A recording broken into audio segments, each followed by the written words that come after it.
Доброго времени суток. Сегодня посмотрим два фрагмента, которые получились в клубном чемпионате Нидерландов. Там интересный формат сейчас ввели. 4 лучших, насколько я понял, клуба переигрывают еще круговой турнир. Но логика в этом есть, причем абсолютная. То есть сыграть в достаточно хороших составах, потренироваться, тем более командная игра такая специфическая, я думаю.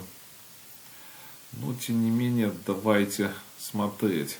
Вот Один Мол играл с Роландом Крефтом. Ну, наверное, может и правильно произносится, может и неправильно, но извините меня. Получается, вот черная, кстати, достаточно любопытно. Продолжили 11-17. Я хочу сказать, достаточно такой интересный ход. Поддерживают напряжение. Поддерживают. Но вот будет это и вторая партия. Здесь, я думаю, чистая психология. То есть где-то не перестроились. Когда в один момент надо было перестраиваться. То есть уже играть более спокойно. То есть вот здесь вот, допустим, черные, я думаю, все-таки играли на выигрыш.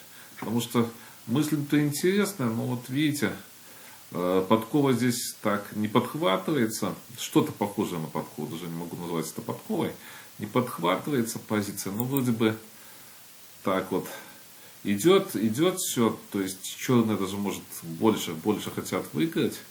Хотя Один Мол, то есть опытный достаточно такой боец. Я еще помню, когда-то в Нидерландах, но я с ним не играл, но так мы чуть-чуть состыковались, даже что-то анализировали, я помню. Когда я играл еще за клуб, это начало 2000-х было, абсолютное начало причем.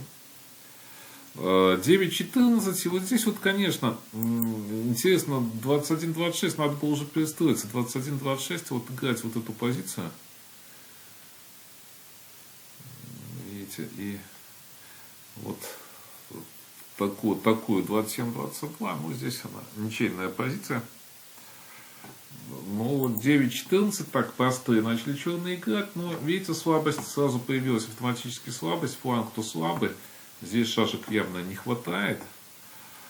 И вот еще, я думаю, что очень важный психологический сюрприз был, когда пошли 31-27. Вот здесь, я думаю, они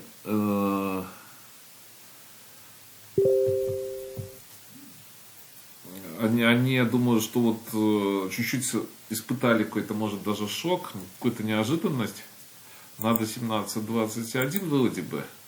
Но вот по-настоящему, я думаю, что надо было вот так вот просто отступить. Я говорю, что не сумели они, особенно после этого хода, психологически, чисто психологически перестроиться.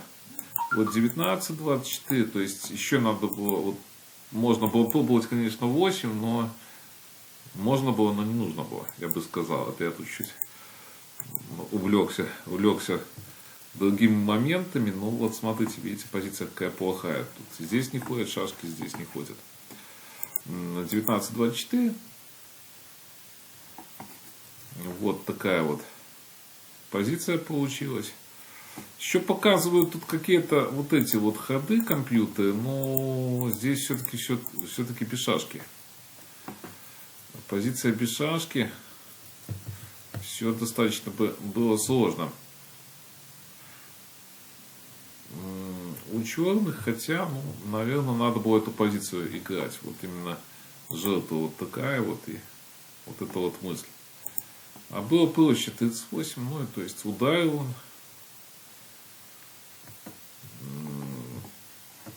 То есть 18-23 на этот ход. Просто, я думаю, 2-8, то есть сюда и напали бы. То есть непонятно, что делать. Ну, вот эти вот ходы и выиграл. Вот таким образом выиграл.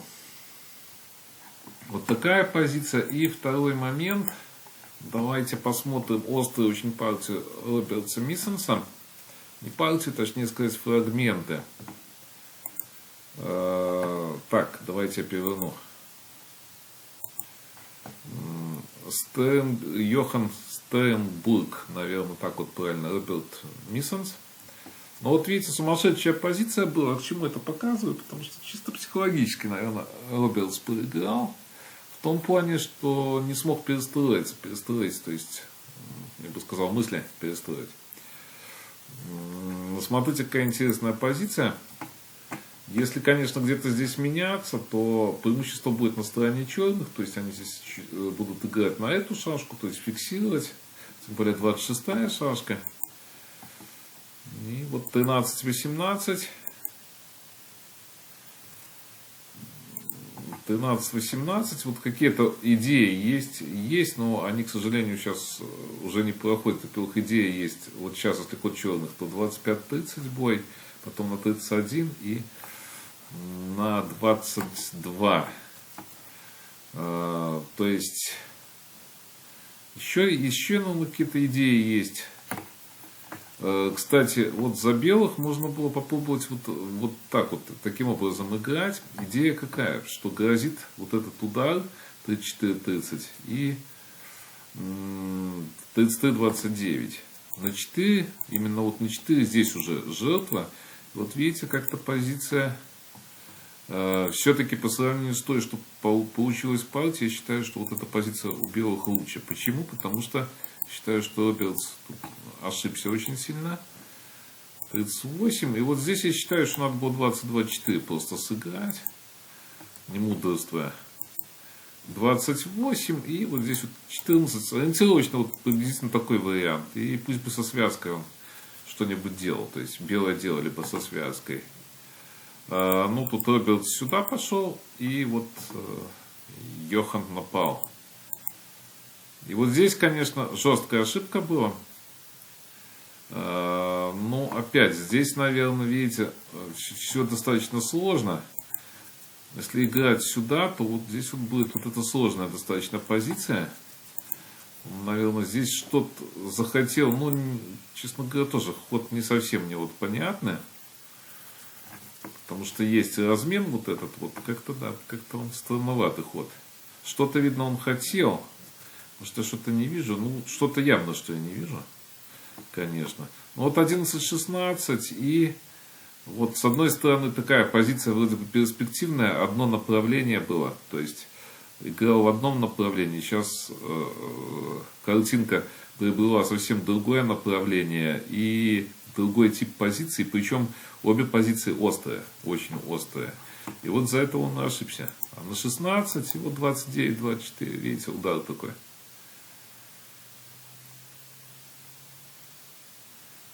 Ну, то есть словил.